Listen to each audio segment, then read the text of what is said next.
Yes, I am one of your hosts, Dougie Fresh, and as always, I am here with Coach Clucas. What's going on, buddy? What is up, my what is up, my guy? Um, great, This guy. just been a great weekend for football, sports in general this weekend. So been a Has. great mood. Yeah, and that means we have a lot to talk about today. So uh, let's go ahead and get started. We're going to start with some golf news.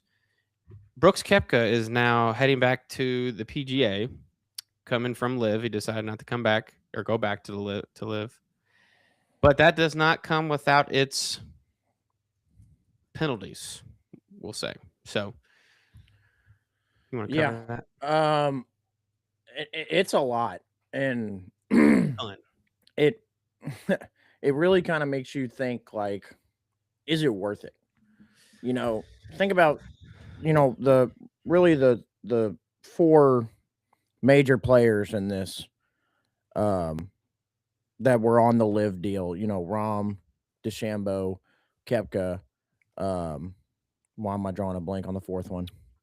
Mickelson? Um, yeah. Well, Mickelson hasn't really been participating for the most. I mean, he's participated like in the Masters and stuff, but like Majors. yeah, he's kind He of can play just on the Champions Tour now, though. right. He's kind of doing his own thing compared to the rest of these guys. But like Phil has no ambition of wanting to go back to PGA. Um, but so then you have so they created this new essentially like rule to allow players to re-enter the PGA. And literally they made this rule essentially just for those guys. And according to what the rules state, they have till February 2nd to make their decision. And it's a one-time, it's not an open door policy. It's a one-time thing. You either accept it or you don't. But like Bryson still is contracted through 2026 with Live, and he says he plans on seeing through his contract at least. And Rom hasn't said anything as terms of like having any of leaving. So Kepka was the first one, was the first domino. He took the bait, he left. So what does this mean for Brooks Kepka? Um, well, he's banned from receiving any bonus money from the FedEx Cup throughout the entire 2026 season. This is what he has to do to be eligible. Like he has to agree to do all these things to be able to rejoin the PGA, which essentially he already has. So he's banned from receiving any bonus money from the FedEx Cup through the 2026 season.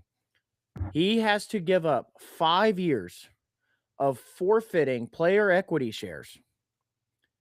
That's estimated by the PGA to be anywhere between $50 to $85 million. All right. He has to make a $5 million charitable donation. And he has to essentially requalify for every major PGA event. He's not just automatically in. To me, it's just not worth it.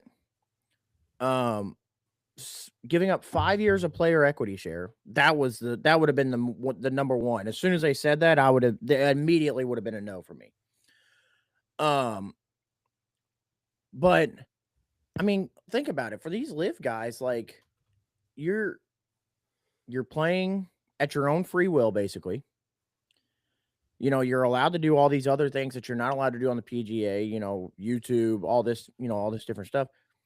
And you still get to play in all the major events for the PGA.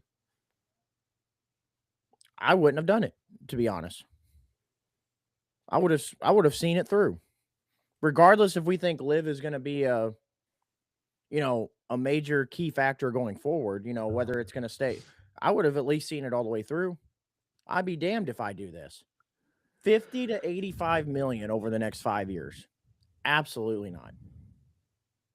You could have told me I was going to lose 5 million over the next 5 years and I still wouldn't have done it. Does that mean 50 to 85 million per year? Or does No, that that's like mean, what it's estimated total for the 5 years. I mean, he made more than that doing Live in his contract. That's what I'm saying. Like, Well, I'm saying he don't need the money.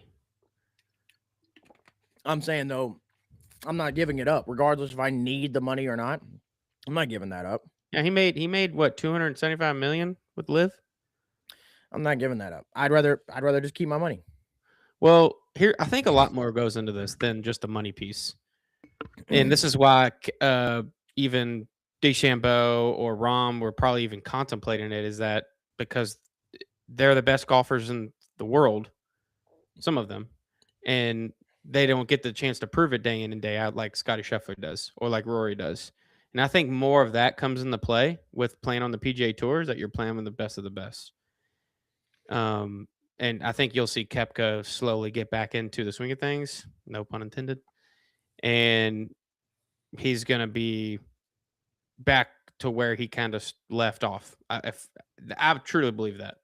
Kepka was, I mean, number one in the world at one point. So I think that goes into this more. I also think the traveling's a lot easier in the PGA Tour. Live is a lot of far places. I feel like you travel longer distances to play in different places than you did on the PGA Tour. I don't know that for sure, but I feel like they play in like Dubai and over Europe and all that places. You go to one place in Europe one time for the tour, maybe you play in Mexico once, but then other than that, you're playing in the US for the most part. So I think that for his family, I think probably had a play in it, and he already made 275 million. He can still make money in playing the majors because he's a major winner, so he gets exempted in those tournaments. So, I, So according to this, it is based on recent data. It said players on the live tour tend to travel more in terms of total miles and flight time. Now, live golf is only about 14 to 16 events per year, but you're taking long haul flights to Asia, the Middle East, Australia, and Europe. Whereas the PGA Tour is 20 to 25 events, but it involves less like less travel time. airtime, less. Yeah. Yeah, I mean, if you have a kid, I think he just had a kid, right? Or they were supposed to have a kid or something, Mm-hmm.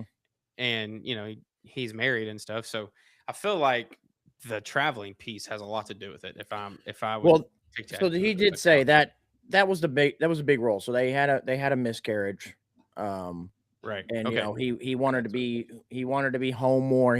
So I understand it from the personal side of why he made the decision, obviously. To me, that overweighs that and the money wise. He already took the True. money. But like if you took that out of the equation, like if it wasn't for like if somebody like DeChambeau, who's yeah, I understand why he doesn't want to do it. I'm not doing it because I want to be home more or anything like that. I'm Yeah, not he doing don't it. care about that. I'm not giving up that money. Kepka don't have YouTube either, and neither does Right. Rom. And that's another thing is that like when DeChambeau Rom does a lot with YouTube. He doesn't have YouTube like he does Neither, yeah, YouTube. but neither does Scheffler, and he does too.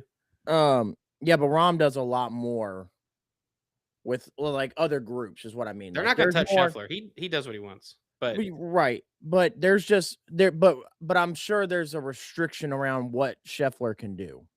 Like even with I YouTube. don't know. Is that true? Because I know PGA's has had issues in the past with people doing YouTube golf.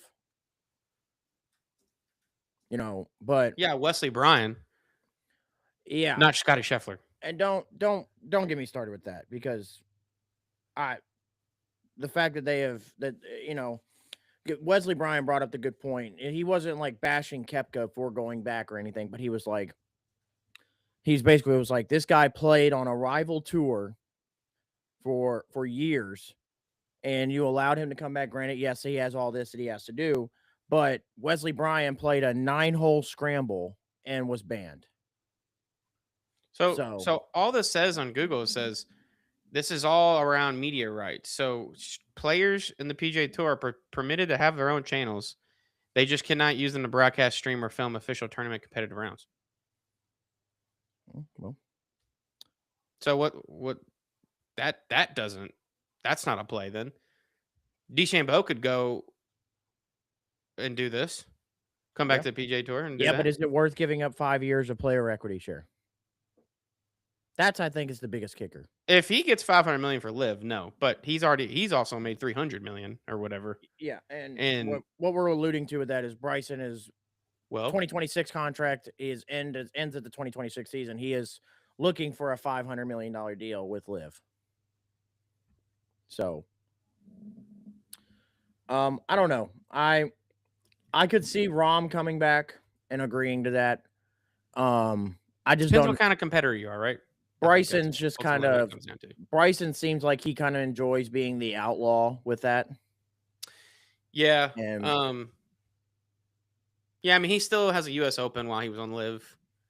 I mean, he was in the play with the Masters last year. Obviously, he got his fucking ass whooped by Rory, but you only you don't play with the best of the best every weekend, and I think your chances of winning more tournaments in the PGA, especially majors, goes down because the competition is just not there.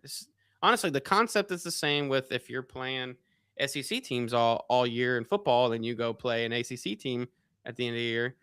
The likelihood because you've played better teams throughout the year, you're a better team, right? I don't know if that concept really works with. Oh, absolutely, it does. If you're DeChambeau and you I'm don't just play saying. against Koepka and I'm Scheffler just. and all those players and Rory every single weekend, you don't think DeChambeau would be a better golfer? I was just making jokes about how the SEC's just been the same ever since. I got you. Well, We made it what I'm legal getting at. for all schools to be able to pay for players. The SEC hasn't won a championship. Yeah, we don't need to get into that. It's a funny joke. Yes, you're right. But the concept is the same. Yes, People have been saying that, and right, I think and it goes applies both ways. And it goes both ways because I've heard people debate there's obviously people that love Scotty Scheffler, think Scotty Scheffler's an all-time great. People like us, and we believe that. But then there's also people that are like, Scotty hasn't had to play. Scotty's still number one in the world if Bryson, Koepka, and Rahm are still in the PGA. Like, is there No. so that there's that other side of it as well, where if you're a PGA player, you kind of want them to come back too, because it's like, all right, I'm tired of people saying this is a watered down field, basically. Sure. And I want them all here so we could prove something. Yeah, if I'm Scheffler, absolutely. But I don't think he's still number one. I think when you add the DeChambeaus every weekend and the Rahms every weekend. Yeah, and not only that, it's just, when Rahm left, Rahm was the clear-cut number one in the world at the time. Correct. That's why he got the money. Yeah. So, and Bryson was still on a come up at the time, but now Bryson's one of the best players in the world. So now you're again, like you said, play every weekend against these guys, and the story may be a little different. May not be. Yeah. It may not be. But yeah, but he doesn't get the chance to prove that because of this. So I think ultimately they're going to let them all back. The Koepkas started it all. I think now they have to make it the same. You can't just say, okay, well, DeChambeau, you don't have to do this certain thing, even that Koepka did to get back in. But everybody's gonna have to do the same thing. I ultimately think though that's going to make them play harder in the season when they do that stuff, because they have a lot to prove. If I'm Koepka, I'm going out trying to win every single tournament that I got to make up that money. Well, but also like, yeah, you're doing this to me, but I'm coming to show you that I was number one in the world at one point, and there was a reason. So, wouldn't be shocked to see Koepka win a major this year. Maybe the later ones. Yeah, it'll take him a minute to get going again. Yeah, not like a PGA nor a Masters. I'm thinking more like U.S. Open, maybe, depending on where it's at. He can't do the FedEx stuff, but I mean, I don't know.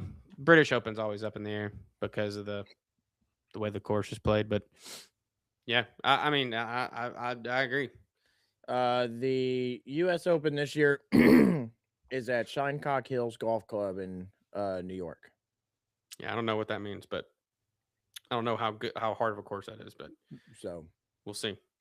Typically, I feel like U.S. Open courses are kind of hard, but I don't know. I'm excited to see how Koepka plays. He'll be a player I'm watching this year because he's back. So every major and I mean, yeah, he was playing in majors before, but he was definitely not the same. But every other major, mid-major tournament, I'm still going to be rooting for the guy. Yep. So. Speaking of people switching sports here, though, but people coming back, Dante Moore of Oregon is returning to Oregon for next year, in a kind of wild and shocking move a little bit. It was a projected essentially number 2 overall pick, second quarterback. Some people had him as the first quarterback, even over Mendoza. So essentially number 1, number 2 pick in the draft. Because if you weren't going to get drafted by the Raiders, you're probably going to get drafted by the Jets, which some people are joking and speculating that maybe that's why he went back, so he doesn't have to play for the Jets. Don't blame the kid. But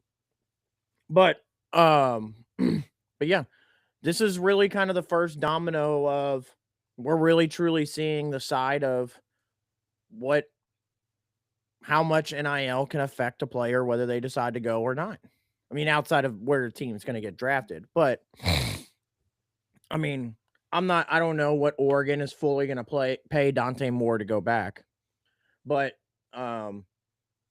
second overall picks make $9.5 million in their first year. So first overall picks make 10. So I don't know. I think it's interesting now. I think it's smart for Dante Moore, not just because of you don't have to play for the Jets. If you go look at the rookie quarterbacks that have success in the NFL, and it's players that have like 30 plus starts in college. You need reps to play the quarterback position. And you can't just this is really Dante Moore played, I think it was 6 games with UCLA his freshman year. Because people forget that he transferred into Oregon. He started at UCLA. So he appeared in 9 games at UCLA. Wasn't good. Sat out the last year behind Dylan Gabriel at Oregon. Was a full-time starter this year. He's got 29 total games under his belt. Realistically, out of those, I believe he's only started in like 20 of them. So, but the other interesting piece to this is that Dylan Raiola also committed to Oregon, and he is staying at Oregon, as he says. He says he will back up Dante Moore, take the Dante Moore route, and be the backup next year, and then start the year after. I don't understand that really. Which part? Raiola is good enough to go start at a major program. I don't know why he wants to take that backup route. I'm not sure if that makes sense to me. But I mean, take a full year of development. You know, maybe but you're not getting game reps. Again, we just talked about that. Right. But he's also started 2 years already at Nebraska. Take a year off. That can get in your brain. Also, he's coming off an injury. Yeah, and that could play a factor in it too. Maybe he's just wanting to take the year, get fully healthy. You know, now granted, I'm interested to see how Oregon, if the quarterback development stays the same without Will Stein. Because maybe he has it in his head of, well, Oregon's had a good track record of developing quarterbacks. I can go here, sit a year, play the next year, and get drafted high. But what if the draft development's not the same without Will Stein? It's possible, for sure. So I don't know. But he says now Oregon's got to be offering Dylan Raiola an absolute bag in order for him to stay there and wait out the year. Yeah, I mean, you're paying 2 quarterbacks a ton of money. But yeah, I mean, Dante Moore going back again. Now, I like it in terms of get more reps in, go in next year. Now, the unfortunate part, though, is now this year was supposed to be kind of the same with certain guys, but it didn't work out. But next year's quarterback class is allegedly supposed to be loaded. for the NFL Allegedly. draft. Yeah, I'm gonna say that because it's Because now everybody can come back. right. No, well, Get paid. people could still go back. People don't play up to par. It all just depends on how it plays out. But like, if you look at some of these guys that are eligible for the 2027 NFL draft, just at quarterback, you have Julian Sayin, Ohio State. You'll have Dante Moore. You've got Arch Manning. You've got Jaden Mayava. You've got Lenora Sellers. You got Sam Levitt, John Mateer, Brendan Swordsby, DJ Lagway, Nico, Darian Mensa. You got a lot of good quarterbacks that are eligible for the draft next year. So you're taking a risk of you could have been number 1, number 2 this year to maybe next year you end up going, anywhere from 1 to 18. Yeah. I think for for Dante Moore though, I feel like it's more about you already kind of mentioned it. He doesn't have to go play for the Jets, which have historically been a horrible franchise for quarterbacks in general.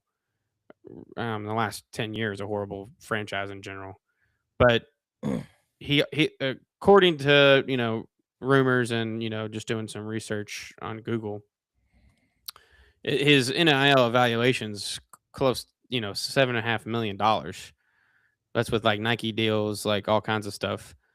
That's a ton of money for a lot less pressure in playing at Oregon than going to try and lead an NFL franchise. And he can come back to college what he's familiar with and still get paid top 10 money in the NFL. So, and he gets reps. From that side of it, it makes total sense for Dante Moore to come back. NFL side, I think that makes sense for teams because you want a more experienced quarterback coming in. I can see the downside. Obviously, yeah, okay, you're planning on this guy entering the draft. Yeah, we're going to plan on drafting him, second overall. But and now that he's come now with NIL, they can just come back and get paid. I think that is different from the NFL because there's more options out there. You can sign free agents for a year, do whatever, and get by until you want this guy when he has no choice but to enter the draft and want to play in the NFL. So, right. I think from both sides it makes sense. Now,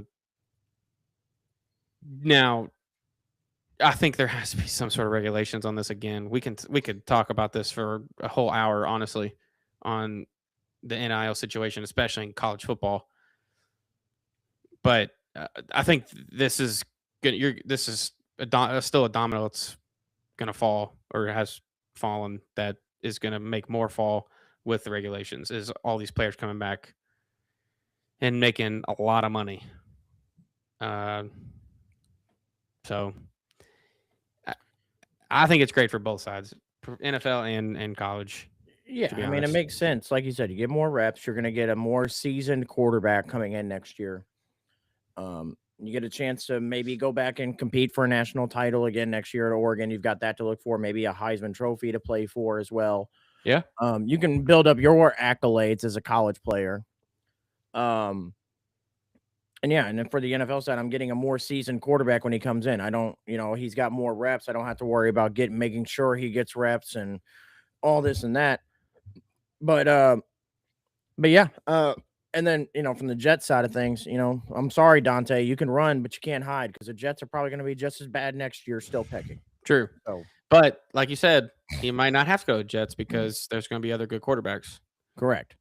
So for him, he might not make as much money, but he's making money now that more than anybody in those other quarterbacks are probably making. And now he doesn't have to have the pressure of maybe playing for the Jets and trying to lead that shitty ass franchise. Correct. That could be a good spot for him. Also, Dylan Raiola's NIL deal with Oregon is reported around $2 million. And the only issue where the rest of his NIL money could come from is he is an Adidas sponsor. So I don't know if he ends up terminating that contract with Adidas to join Nike. I doubt it because he is a Mahomes lover and Mahomes is with Adidas. So people are joking. No, he's changing then. people were joking that the reason he's sitting out this year at Oregon is because of the potential that Patrick Mahomes has to sit while he recovers his, off his ACL injury. He's gonna only play if Mahomes is playing. Yeah. So So when Mahomes retires, he's just gonna retire. maybe. So It'd be hilarious if he goes to the Chiefs. dear God. That'd be fucking hilarious. But yeah, so Dante Moore returning, good for all parties, good for really the sport of college football. It just adds an elite quarterback going into next year that you get to watch in primetime games. So yeah. All right. Speaking of Oregon quarterbacks, let's talk about Justin Herbert and the Chargers. And I'm going to be a little mean here. That's okay. Jesus. That's okay. But Justin Herbert has been playing NFL football for going on. This is his 6th year with the Chargers. I don't know if Justin Herbert has ever had even an average offensive line in his lifetime. Okay. And this is where the part I'm going to be mean a little bit. You're telling me out of all of these people in the world, I'm going to make a joke because I seen it on Twitter. All these obese people in the world, we can't find 5 guys to protect Justin Herbert. I mean, I don't understand what do these franchise like Cincinnati with Joe Burrow, LA is really good. Cincinnati's a shithole, like as an organization. So there's an excuse a little bit there. You're in LA. You're the Chargers. You have every resource available in the world to you. And you can't get an offensive line to protect your all-star quarterback? I mean, now, I'm not gonna say that's the only reason why Herbert can't perform in the playoffs. I don't know what it is. I don't know what. And somebody made a point that Justin Herbert is the epitome of what Oregon football is. Great regular season team. They look fun. They get your hopes up, and then they get into the playoffs and they crash and burn. Because that's the epitome of Oregon football. But I don't know what clicks in Justin Herbert's head when the playoffs come around to where he just all of a sudden just gets significantly worse. But if you look at Justin Herbert's career playoff numbers, he's played 3 playoff games. He's 0-3. In those playoff games, he has a 54% completion percentage for 674 yards, 2 touchdowns, and 4 interceptions. And those 4 interceptions came in one single game last year against the Houston Texans. Oh, man. Yeah, I don't know. So I know that. No, go ahead. I would say for the Chargers side of things, they fired Greg Roman and they fired their offensive line coach, who was, according to Google, was Mike Devlin. I really don't know who that is, to be honest. But they fired both of them. They got to. I mean, that's something that Harbaugh's going to try and get some more offensive power in here and a better O-line coach. Because honestly, I do think the O-line coaching matters. The schemes and stuff with they run and how they basically run Herbert in the offense. Oh man! Well, but the other thing, it doesn't excuse, huh? If I'm Harbaugh, I'm firing my training staff too. Because look at the Chargers. The reason why their offensive line, if you look on paper at their names, the offensive line should be good. Rashawn Slater gets hurt, out for the year. Joe Alt, back-to-back years, out for the year, gets hurt. And then all of your offensive linemen that you use to replace them all get hurt all the time. So now I have to ask myself, okay, what are my offensive linemen doing or not doing? Or what is my training staff doing or not doing for these guys? It's a fair point. Yeah. Why are they getting hurt all the fucking time?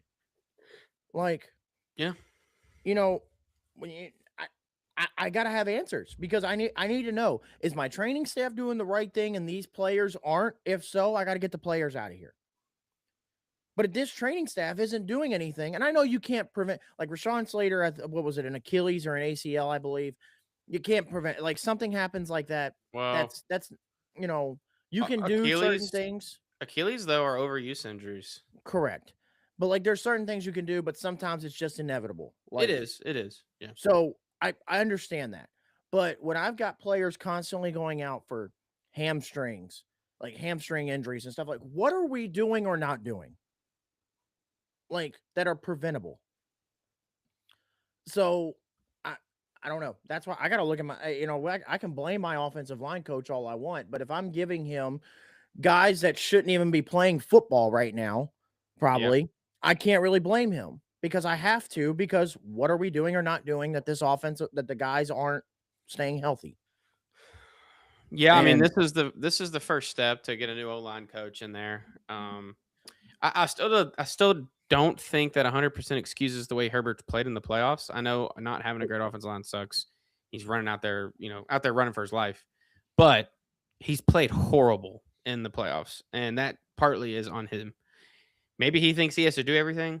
So some players struggle when they think they have to be the guy and in a pressure situation like the playoffs. I don't know. That's just obviously speculation, but takes good. I think that gets covered up though by coaching. I think if you bring, I don't know, maybe a Mike McDaniel in there to run that offense that can get creative and can keep Herbert out of certain situations. I think that happens all the time. You have coaches who can hide your quarterback's flaws a little bit, but ultimately, Herbert's got to be better. Yeah, he's got to figure it out.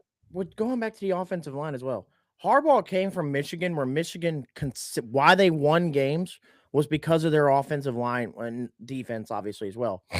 But controlling the scrimmage, you control the line of scrimmage, so you would think. But prior to him coming in, when they had offensive line problems, he would go, "We're fixing this immediately." Nope, just haven't done it. I just don't. I just don't understand it. But yes, it does not. It's still at the end of the day, does not excuse how Herbert has played in the playoffs. Herbert was up in this first playoff game against Jacksonville in 2022, was up 27-7 at halftime. And they lost the game 31-30. Like, yeah, but that's not his fault. you put points on the board. Yeah, but your defense can't give up that many in a row. I mean, good God. That's horrible. That you can't put that blame 100% on the offense. If your defense is playing bad, I think that hurts the offense as well. Not saying they still couldn't put up some points, but clearly the other team made adjustments and they didn't. And obviously the defense wasn't doing shit. So that's a recipe for disaster. To be a championship winning team and win the playoffs, both sides of the ball have to be good, because the Houston Texans this year are a product of that. Their defense is phenomenal, but you got CJ Stroud playing like shit. You throw 4 picks or however many turnovers you had yesterday. Your defense is going to play like crap because they're on the field too much. Yep.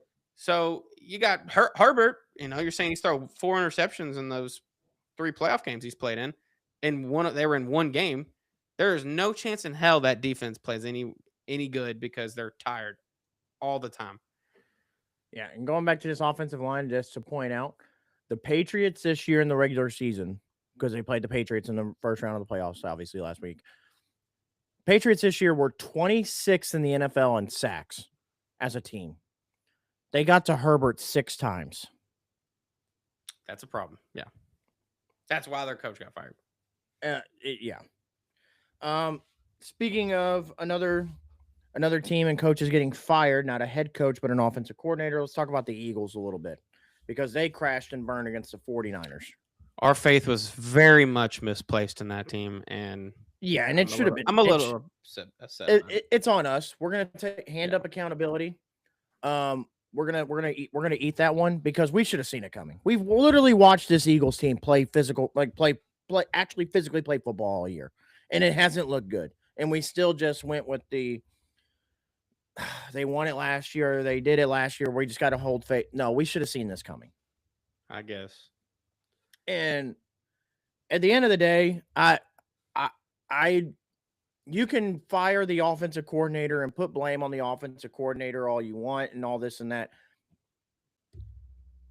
The guys still have to perform. Yeah. I mean, Jalen Hurts this year looks like he forgot how to play quarterback at times. Jalen Hurts never looks like he gives a shit, which I think bothers me a little bit. If I'm his teammate, I think that gets in my head a little bit. It's like, does this guy even care what's happening out here? And here's where I'm going to defend A.J. Brown a little bit. I understand the wide receiver diva. You don't want it in the locker room. It does become a problem eventually. But as a quarterback, as a athlete, at the end of the day, whether the play calls for it or not, or whether I should want to get the ball into the hands of my best player. Sure, absolutely. Regardless. So I understand where A.J. Brown's coming from, because it almost just seems like you not only am I not getting the ball based off the plays we're calling, it just seems like you don't want to throw it to me in general. Now, in saying that, A.J. did had crucial drops in the 49ers game.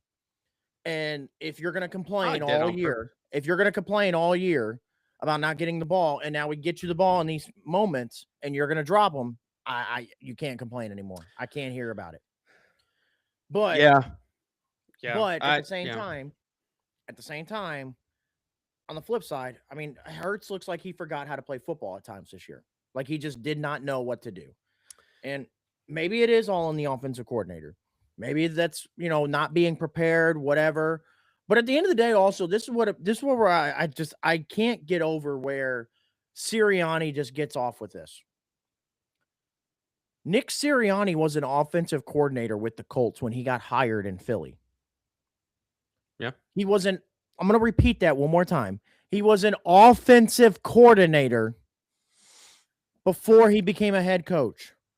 So if you truly believe your offense is the reason you're losing games and it's not performing, why do you not just take over? I get it. Most coaches don't want to take over, but if it's going so bad, why not just take over? So that makes me truly believe, is Sirianni even a good offensive mind? Because I just watched the 49ers almost clinch a 1 seed, in the NFC. They ended up with the wild card. They play in a loaded NFC West, but they almost clinched the 1 seed. And let's not forget, throughout the year, no Brandon Ayuk all year. They lost Deebo Samuel in free agency. George Kittle only played in half the games and then got hurt in the Philly game as well. They've been playing with a makeshift offensive line. Defense has been, the 49ers, you want to talk about a team that's dealt with injuries? The 49ers have dealt with more injuries this year than anybody, including Brock Purdy, who sat out games, and they had Mac Jones playing. And honestly, I get it. The coach of the year is probably going to go to Vrabel because of what he did, taking the Patriots from where they were last year to this year.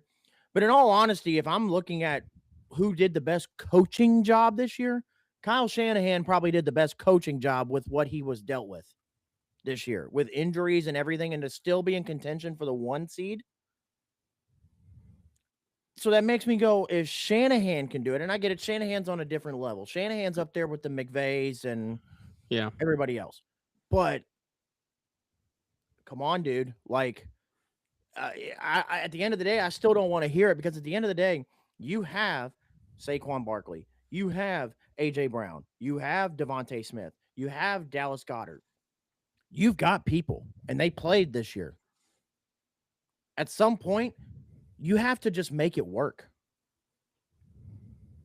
So I don't know. And now Howie Roseman, the Eagles GM, is going to take over picking the next offensive coordinator, which if you're an Eagles fan, you got to love, because when the last 2 offensive coordinators that Howie Roseman handpicked himself were Shane Steichen and Kellen Moore, and we saw what that became for them. The Eagles went to 2 Super Bowls off that. Won 1, lost 1.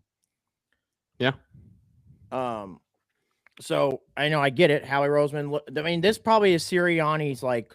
I get it. He just won a Super Bowl, but this is probably Howie Roseman's way of saying, "I'm picking your offensive coordinator, and if you don't figure it out, this is probably your last year." Yeah, they had to take they had to take that first step though with firing the OC just to see is it the OC or is it Sirianni not having guys ready? Is it coaching meetings like whatever? They're going to figure it out. I feel like the Eagles organization's a winning organization and they're going to figure it out, whether with or without Sirianni.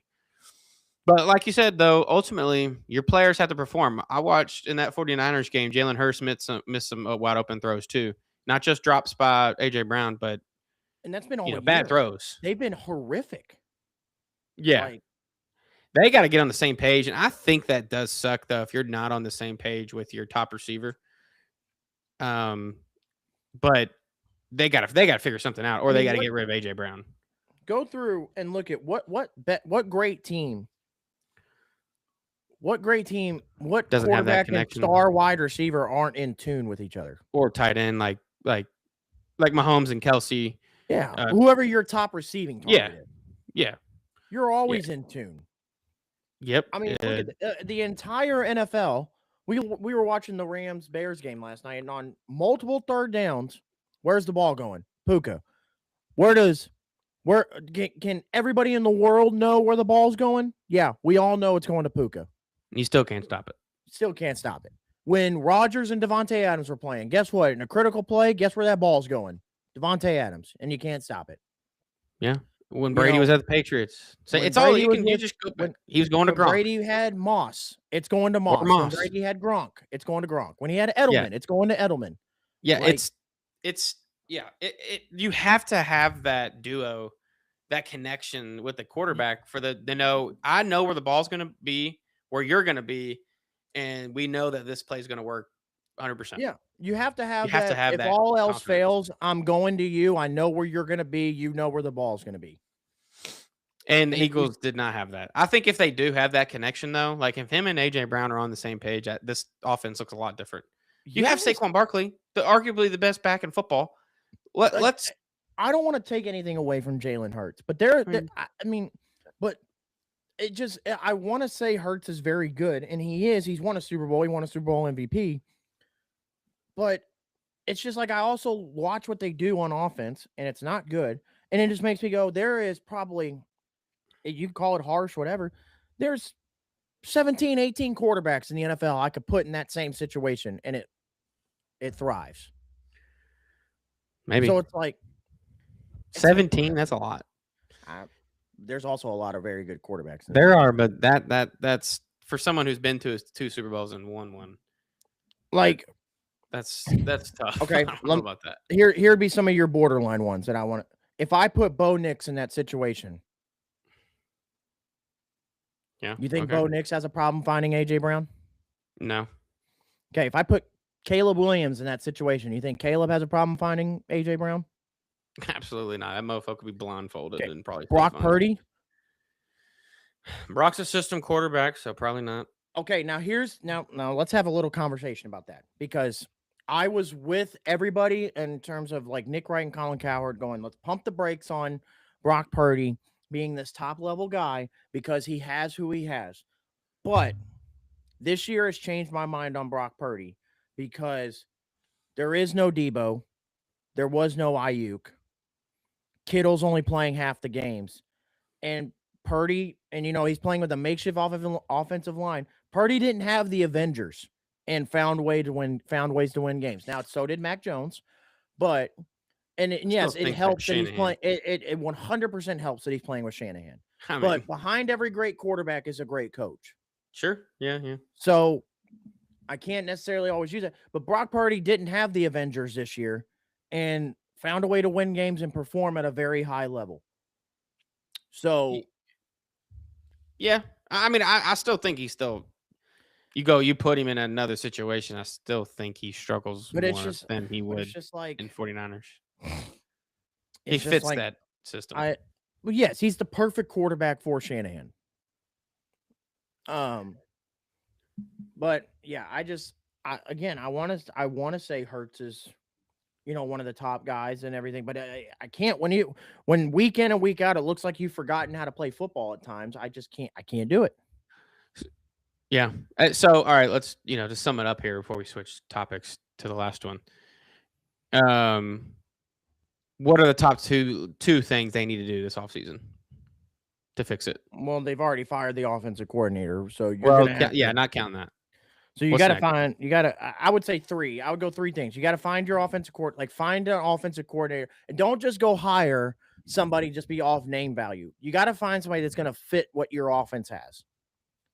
Do you ask So Jalen Hurts about it? Like, hey, who would you like? I think if you're Howie Roseman, you take it into consideration, but I'm not letting him make the decision. Let's just see what he says, basically. Yeah. Yeah. I think you got to get AJ Brown out of there, regardless of how you feel. Eventually, like we said, he does become a distraction to where we just say, all right, let's just get him out. Now, with that, you're losing a lot of receiving. Now you have to ask yourself, is Devontae Smith a number one? Or do we have to go maybe get somebody else? I still think they need somebody else. But And so maybe that's you draft somebody in the first round. But I think in that first round of the NFL draft, the third thing I would do is you're gonna have to you got to make a decision on where do you want to build off of. Howie Roseman's always built off the defensive line. So do you go get another edge rusher? They did have at times issues getting to the quarterback. So do you go get another edge rusher? I think they also need another corner. I think you got getting rid of Darius Slay and leaving Quinyon Mitchell and Cooper DeJean, who are very good. You left yourself vulnerable at that other cornerback spot. And that's where they got beat all the time. So do you go get another corner? I think you got to fix. I think if you're Philly, you got to get back to what Philly does, and you got to rebuild the offensive line. Ever since Kelsey left, it's not been the same. So that's four things. But no, I'm saying you got to, based off the draft, you got to make a decision on what you deem is more important. Oh, I got you. Yeah, I'm saying it's what you deem is the drafting process, basically. Yeah. So okay. Do you value going to get another receiver if you trade AJ Brown?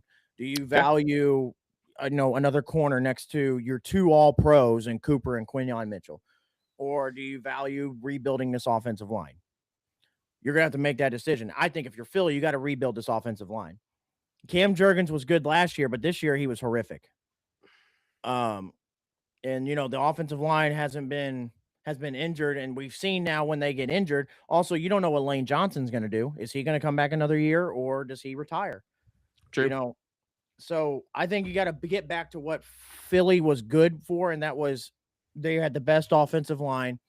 You were able to run the ball because of that offensive line. That was going to bring that up because that only helped Saquon. Yes. And they abandoned the run a lot this year when things were getting tough. Yeah, and they just try to let Hurts. You get down early, you get off the slow starts, you can't run the ball anymore.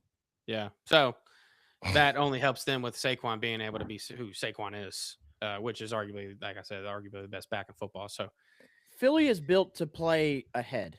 If they have to play from behind, it becomes an issue. Yeah. I mean, So I agree with that.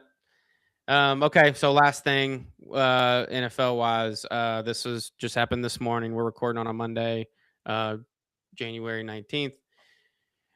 Sean McDermott from Buffalo Bills let go.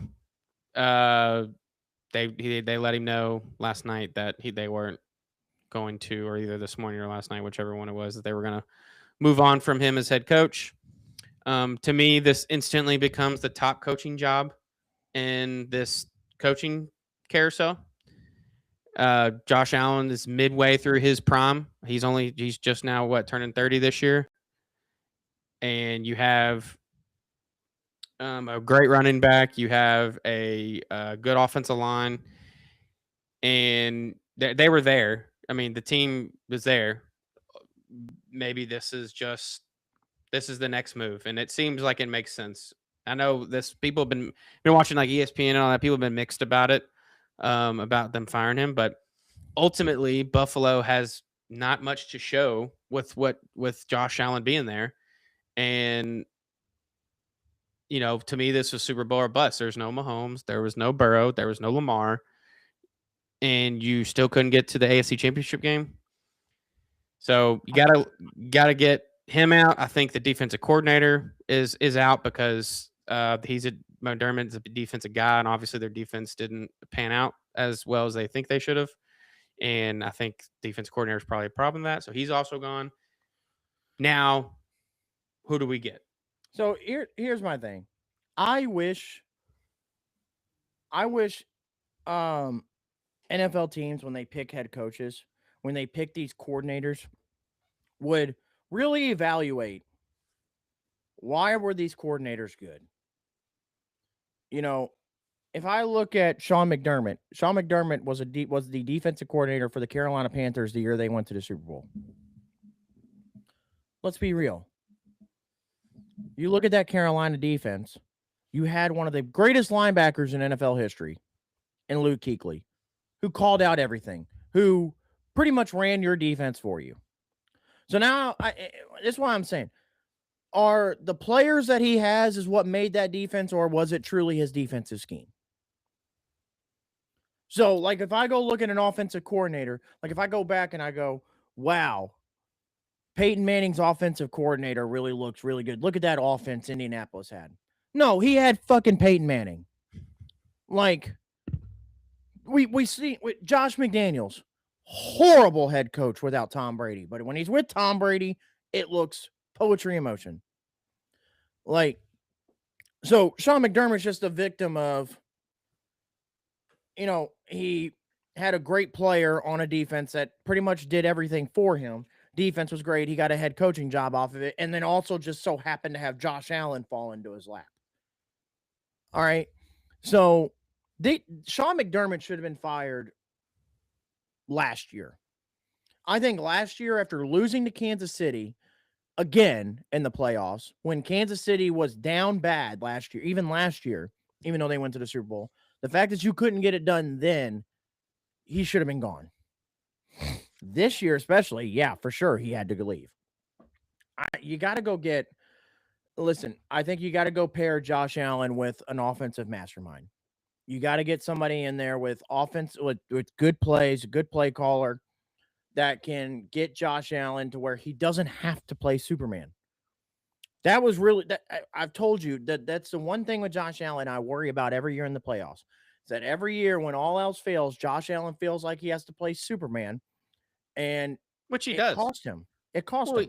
He really does, though. That's the problem. And it cost him. That Denver game was back and forth all game. And there's just certain plays he did not have to make that, like, turning the ball over 4 times is atrocious. We can talk about the catch. We can talk about the catch, whether it was a catch, whether it wasn't a catch. We can do that all day long until the cows come home. Guess what? If we don't turn the ball over 4 times, that play doesn't fucking matter. Yeah, you're right. That does matter. And I think this game against the Broncos is one of the few games that Josh Allen really hurt the team. Like the 4 turnovers really hurt. You can't do that and win a playoff game. Which even still then they were in a chance to win. But I think this was, he does have to play Superman. And it almost seems like it just comes down to this anyway. Like 2 minutes left, they're down by 4. And Josh Allen has to go be Josh Allen. And most of the time he does. And you can't rely on that every time. Eventually, you got to start drawing up plays that Josh Allen can get easy passes to his top guys. And I think you're right. I think you go pair him with an offensive guy. To me, I think the best fit for this is, I know it wasn't great at the Giants, but I think Brian Daboll is a good fit for this job. And you pair, you spend some money on a DC to pair him with Brian Daboll, and I think that makes sense for Buffalo going forward. That would be my pick. Not a pipe dream, but this was Rex Ryan talking this morning on ESPN. He was like, Belichick's the answer. You saw what he did with Tom Brady, and now you get him the best quarterback on the planet. I still think 1 or 2. Listen, the other day I mentioned Belichick to my buddy as a potential candidate for the Ravens. Why wouldn't you? Yeah, Lamar's probably 3 or 4, and already established and already Belichick's not good for rebuilding teams. Why he never really worked when he was with the Browns Yeah. originally. Why he Yep. didn't work post Brady with the Patriots. If I give him an established team with Yeah. the defensive pieces that Baltimore has already, which is why that baffles us every year, why Baltimore's defense falls apart. It's just the names that they have. What is going on there? And then That to me is coaching. 100%. so yeah. So if I pair those guys with Belichick, if I'm Belichick, I go get an offensive coordinator. I'm not saying like Josh McDaniel because he's with the Patriots. He's not obviously going to leave. No. But I go get another offensive coordinator to pair with me. I take care of the defense. You take care of the offense, and pair that with Lamar, Derrick Henry, Zay Flowers, Mark Andrews on the offense, and then Justin Matabiki, Roquan Smith, Kyle Hamilton, Marlon Humphrey on the defense. Listen, we can laugh about Bill Belichick and his girlfriend and how it hasn't worked in college and all this and that. You give him an established team in the NFL, and I would take Bill Belichick over anybody. Yeah, and this goes to prove that even in college, which it is a different game, less of a different game now with NIL, but he's rebuilding the entire North Carolina football program, and he can't do it. It's just not going to work. I do agree that also would be a good fit for him to go to Buffalo or Baltimore, but Buffalo also seems like a good fit. Same situation. You pair him with a good offensive coordinator, and it's probably going to work. The division too. Oh, how good of a story Buffalo would that in be? New England? Yeah. I mean, how good of a story would that be? Yeah. But Belichick and Josh Allen against Drake May and Mike Vrabel and the Patriots? And I know Joe Brady's a hot name in the coaching world as well, and he could be a candidate for Buffalo. I think if you're Buffalo, you got to go get somebody new. You got to get a new voice in the locker room. Like, I get it, Joe Brady, you may want to do it just to keep him because you like him, but I think you got to have somebody that hasn't been there at least in a while, like Brian Daboll. Got to get a new voice in there because if I replace McDermott and I've got somebody that's been there pretty much repeating the same stuff, it's not helping. So yeah, and you saw flashes of what Daboll could do with Jackson Dart and Scatterboo and Malik Neighbors.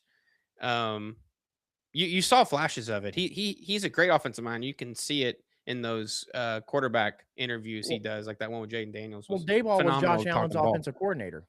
Yeah, I know. To me, this does make sense. That's my first pick. Is you call Brian Daboll and say, you probably get him for a little cheaper than what you get for other coaches. Like if Harbaugh was still in the situation, I still think he'd still be a top candidate. But them boys saw are what he did with punching Lamar, air right maybe now. Not. Huh? Them boys are punching air right now. Harbaugh and Stefanski. Stefanski though might have a lot of success in Atlanta. Yeah, that's actually a good situation. He just needs to get the great quarterback in there, the right quarterback.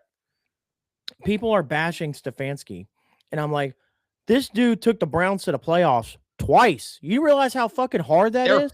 Horrible. They were horrible. And not only that, and he did this without any kind of essentially competent quarterback play, except for the 2 years he made the playoffs where he had old ass Joe Flacco, and then he had Baker. Now, organization fucked up the whole Baker thing, but Stefanski's also a 2-time coach of the year. Like, this isn't somebody that's just some Joe Schmo off the streets. True. That that was horrible with a franchise and there was no signs of being good. Stefanski's shown you signs of being good. And now I'm going to pair him with do they go get a new quarterback? Do they keep Penix? We always talked about, there's always been rumors of Kirk Cousins, linked with the Cleveland Browns. Maybe does he just keep Kirk Cousins for a year and use Kirk finally, maybe, because maybe that's what somebody he wanted. And then I'm pairing him alongside with Bijan, a good offensive line, Drake London, and Kyle Pitts. That division isn't, Carolina won that division at 8-9. Yeah, barely. They barely won. So that division's open. That division is open for the taking. Yeah. But yeah, I think another good name going back to Buffalo though is, and I think it'd be interesting, would be Mike McDaniel. A young offensive mind who's very good at the running game. So he's got James Cook that he gets to work with, who is the NFL's leading rusher this year. Now I get to pair that with some, offensive plays with Josh Allen, who's not Tua. Um, True. so it could be something there as well. But I the Bills also biggest problem is they got to get Josh Allen a reliable receiver. Khalil Shakir is good, but they drafted Keon Coleman to be that guy. He's been benched on and off all year for I guess personal stuff. So clearly he's not your guy. You had to bring in old ass Brandon Cooks, who showed up for you down the stretch. So it was great that he did. But I mean, outside of that, he's got a very good tight end and Dalton Kincaid, and really Dawson Knox is a good tight end as well. So you got two good tight ends. You have James Cook. You have a good slot guy in Khalil Shakir. You got to go get somebody on the outside that can just win one-on-ones. Could this be a spot for A.J. Brown? Oh, yeah. I don't know what Buffalo's money situation looks like, but could this be a spot for A.J. Brown? Or do you not bring in A.J. Brown because you kind of just went through this with Stephon Diggs? So if, the minute A.J. Brown gets unhappy again, does he start complaining again? So could this be a spot for A.J. Brown? Potentially. So I think you got to find that. I think whether you do it by draft, free agency, go get Josh a reliable outside receiver. And then you just got to continue building because they already have one of the best offensive lines. Just keep building off the defense. That defense gets gashed in the run. So you got to go get linebackers and interior defensive linemen to help out this team. And listen, Buffalo has Josh Allen. So they're always going to be right there in the mix no matter what. But you got to build off this. Yeah, they bring in the right guy. This is going to be night and day next year. Yeah. Next year. And again, you bring in Dayball and or Mike McDaniel. Who knows? Maybe this is your Andy Reid and Mahomes, and now this is what helps get you over the hump. I mean, yeah, realistically, you got Josh Allen playing for a high level for another 8 years. Yeah, as long as he stays healthy. But yeah.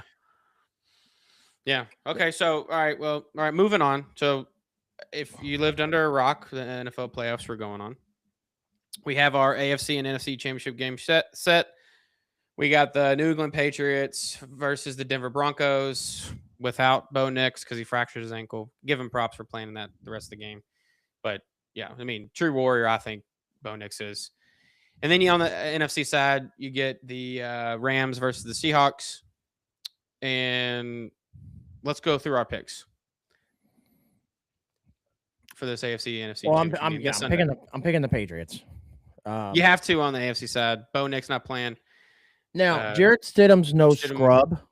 No, he's not. But I just think we're talking the magnitude of the moment. I get it. He'll be at home, so that helps a little.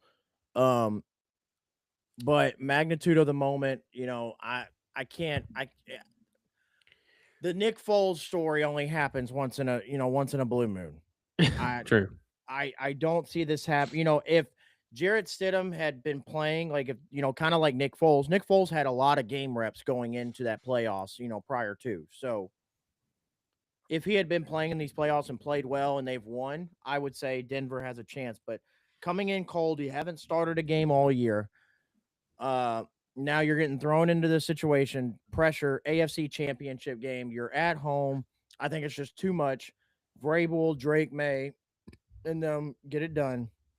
And they go back to the Super Bowl, which is a travesty that this Patriots team can't even go through a proper rebuild without being right back into the Super Bowl game.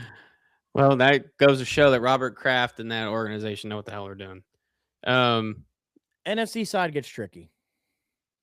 Yeah, I agree. So for me on the AFC side, I'm also going to go with the Patriots. I do think the game is closer than people think it's going to be, without Bo Nix, because I think Sean Payton, if there's a coach that can make Jarrett Stidham look halfway decent, it's Sean Payton.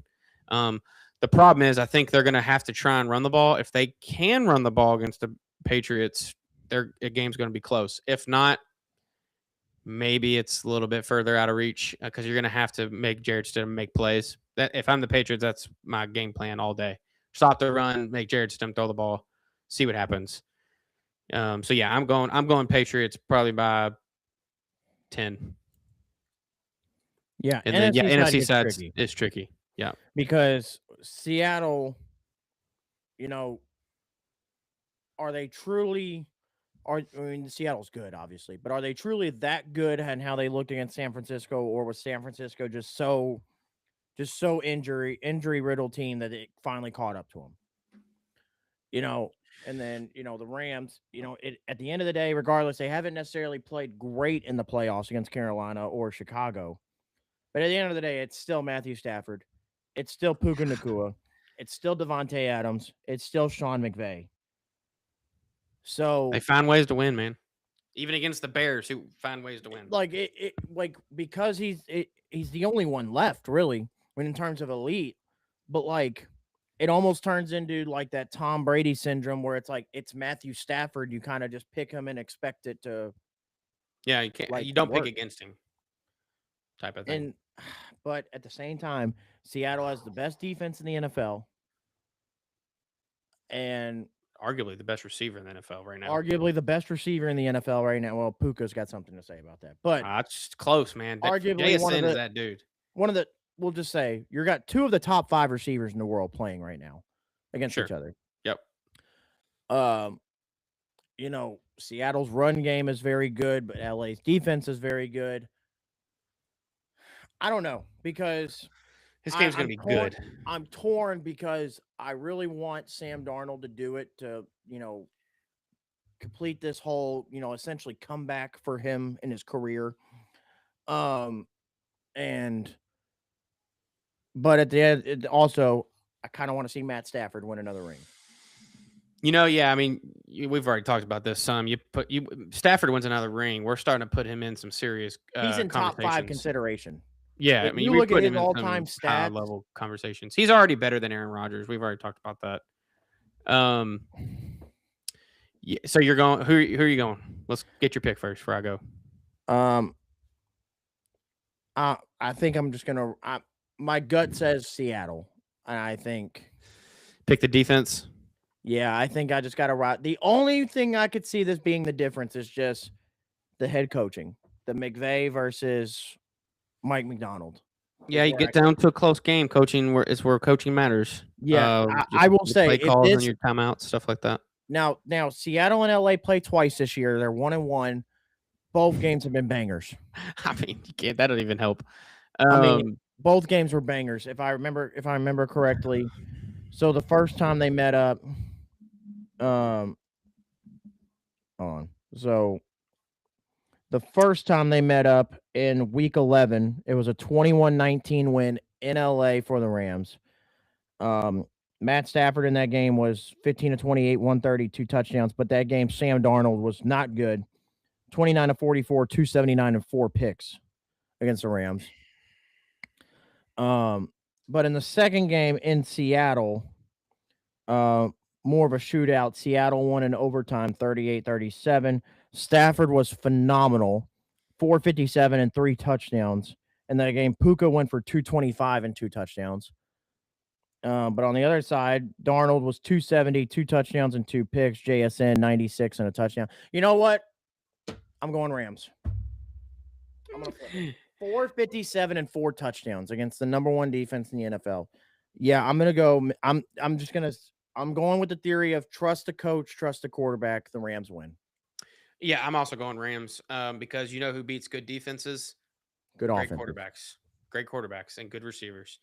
The Rams have the recipe and they've already shown it by beating them already once this year, that to beat Seattle. Now, granted, Seattle gets to host. The 12th man will be real in that situation. It is going to be hard to communicate in Seattle. But McVay, Stafford, Puka, the defense has made plays when they needed to all year. I'm also going Rams in a very close game, probably another game-winning field goal. Yeah, so I think we both are on the same page. Obviously, Patriots. I think Patriots are going to win, but Patriots Seahawks, which we've seen before, a little bit different this time. Patriots Rams we've seen before. Patriots Rams we've also seen before. So, and what people called the most boring Super Bowl, I loved it. Defensive slugfest, 13-3. Yeah, I like it. I like those types where it looks hard for the quarterbacks to throw. Yeah. Yeah. No, we're gonna get us now. Either way, we were getting a Super Bowl. I think that we've seen before. But ultimately, yeah, I think Patriots Rams. The only matchup And that we then could see that we haven't seen before is Broncos Rams. Because even at the Broncos win, you Broncos Seahawks, we've seen that. yeah, So which very who knows this year, man. This year's been crazy. great for the NFL. Parity is great for sports. But you know what? It's always the same organizations coming back on top because they know what the hell they're doing. I'm well down that hill. If you do not have a GM and ownership that know what the fuck they're doing, you will never get to that spot. You will never ever get to that spot. What? The Colts. Well, the ownership, I know it's his daughter, but this is all getting ready to change. They get one more year. If that we have another lackluster year, Steichen and Ballard are both gone. Dude, we just watched I know. the Ravens and the Bills, who have won consistently over the last couple of years with all pro quarterbacks that couldn't get over the hump in the playoffs, say, fuck it, and we're firing their coach. We are going on almost 10 years of Chris Ballard of making the playoffs like 3 times, losing in the first round in all of them. And we continue to we just keep the guy. Yeah, and probably this should be a topic after the NFL season is done when the Super Bowl's over. I think we should talk about this, but some more and like dive into it. But this goes to show the Rams are knowing what they're doing because they got a coach in there that knows what they're doing. They're back to where and possibly in the Super Bowl. Seattle, it didn't take them that long to rebuild. Obviously the Patriots are. I mean, they're just. The Rams are so fine. good that they had a Broncos, same thing. They had a top tier. He wasn't playing great, but a top 15 quarterback in Jared Goff, and it wasn't doing it for him. And they traded him for Matthew Stafford. That's how elite the LA Rams are. Yeah. Yeah. They said a top 15 quarterback isn't getting it done. We got to get better. Yeah. Yeah. So we'll do our Super Bowl pick after this weekend when the games go on. But right now we both have Patriots Rams in the Super Bowl. So gonna be a wild weekend again. Tune in on Sunday. Also, going back to the Matthew Stafford thing, if he wins the Super Bowl, it'll be his second Super Bowl. Second Super Bowl ring. He's right now currently 6th all time in passing yards at 64,000. And he is 7th all time in passing touchdowns at 423. So I think Matthew Stafford wins another ring. We have a conversation of him being top 5. Sure. All time. Yeah, I don't disagree. Yeah. Okay, so last topic. This is happening tonight. As of Monday, January 19th, we have our college football playoff national championship game. Indiana Hoosiers versus Miami Hurricanes. Home game for Miami in Hard Rock Stadium. Tonight, 7:30. Who we picking? Indiana. Let's talk about it. Huh? Indiana. You said that pretty confidently. Is that you're saying like it's not even a close game? Yeah, I'm taking Indiana, and I took them on the spread at 8. I took it when it was still at 8.5. I think Indiana. They've done it to every team besides Penn State this year. At Penn State, which is always a tough place to play. But Miami it's a dream they're even here. We've already talked about this. I'm also going Indiana. I still think the game's a little closer than I'm thinking maybe like 6. I think that's right around where it's going to be. I don't think they blow out Miami. Miami's defensive line's too good. I think they're going to give Mendoza a little more fits than what he's used to. But ultimately, I think you trust Cignetti and Mendoza to figure it out in the second half. Yeah. So, or I'm completely wrong and they just blow them the fuck out. It's very possible. We don't know. Anything's open today. Yeah. But I am also going Indiana. You pick the best coach. You pick the best quarterback. And you also just have to fall on eventually. Carson Beck is going to Carson Beck. He is due for 3 turnovers. Yep. Just waiting to happen. You can only hide that guy for so much. And to be the best, you got to beat the best, and that's going to be throwing the ball against this Indiana defense. Yeah. So probably Indiana's not going to let you just run the ball the whole game. You can't. I mean, has any team in the playoff been able to run the ball against them? No. So you're not going to let you run the ball. And that's all Miami does is run the ball for 200 yards a game. You're going to have to make plays, and either you're going to make the play or you're not. And simply, so at the end of the day, Carson Beck I think it's going to come down to a Carson Beck turnover that cost him this game. Yeah. Yeah. And honestly, I'm very excited for the game. Mostly because no matter who wins, it's a great story. Indiana wins, their program is completely flipped upside down in a good way in 2 years. So what Cignetti has done, and if they win the national championship, I mean, it's going down in history as one of the best, probably the best turnaround in program history, in NCAA history, probably. Or Miami, the team that was barely got into the playoffs and shouldn't have been there, and is the U back? That's ultimately what the question is. If I think them just being in the national championship game, the U is back. Simply they're back. Them being there. They're back. But I think you got to cap it off, though. Yeah, for sure. So also, can we talk about something real quick? We don't have to go into detail about it. Sure. But, we said last week that, the downfall to the playoffs and the college football schedule in general, one of the biggest downfalls is, you had the transfer portal going on during the playoffs. So now as coaches who advance in the playoffs, you have to make a decision. Do we put sole focus on the playoffs, or, do we have to focus on recruiting as well? And all this and that. And we kind of mentioned that this has been hurting Miami because now what does Miami do at quarterback? All these quarterbacks are gone out of the portal. You've been focusing on all these games. What do you do? Can we talk about the tampering of Miami, of essentially just in the middle of the night snatching Duke's quarterback out of thin air? Darian Mensah, right? Yeah. Right? Which is, I think, is a phenomenal get. That's the fact that they were pulling it off. Oh, I think he's a perfect fit for Miami. But I mean, did you see what he was offered? $10 million. So right, total comp, pretty much. So he was of the buyout. He was offered, $10 million. $5 million goes to him, and the other $5 million goes to essentially for him to give the Duke for a buyout, basically. Yeah, it's a ton of money. And then I'm trying to find the exact picture. Hold on. Nope, that wasn't it. Here it is. So they offered him a buyout, pay out $10 million to make the transfer go down. They offered him a country club housing. They offered him an Adidas deal and a campaign. And his sister gets a full ride scholarship to Miami plus NIL also, and she currently plays soccer at Oregon. What the fuck? This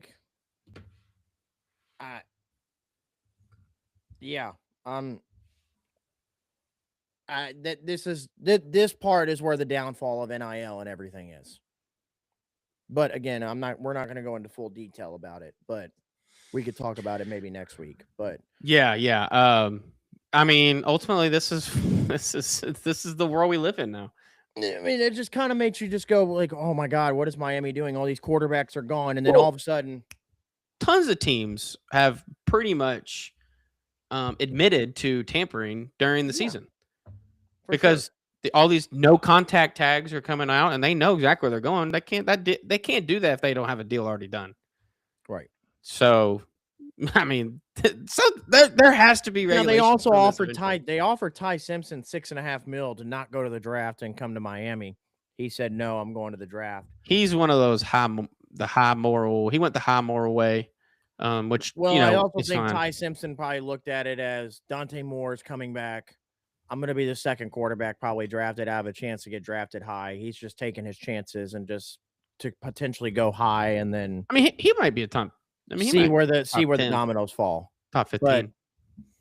But yeah, I mean, Just when you thought Miami was down and out, just like that, right back into it for next year. So, but yeah.